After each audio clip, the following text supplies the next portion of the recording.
میں عبداللہ بن عمر رضی اللہ عنہما کے ساتھ مدینے تک رہا۔ میں نے اس ایک حدیث کے سوا ان سے رسول اللہ صلی اللہ علیہ وسلم کی کوئی اور حدیث نہیں سنی۔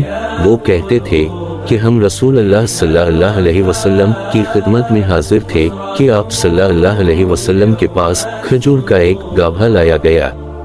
اسے دیکھ کر آپ صلی اللہ علیہ وسلم نے فرمایا کہ درختوں میں ایک درخت ایسا ہے، اس کی مثال مسلمان کی طرح ہے۔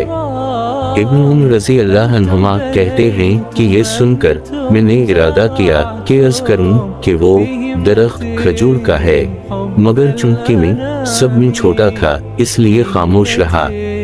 پھر رسول اللہ صلی اللہ علیہ وسلم نے خود ہی فرمایا کہ وہ کھجور ہے۔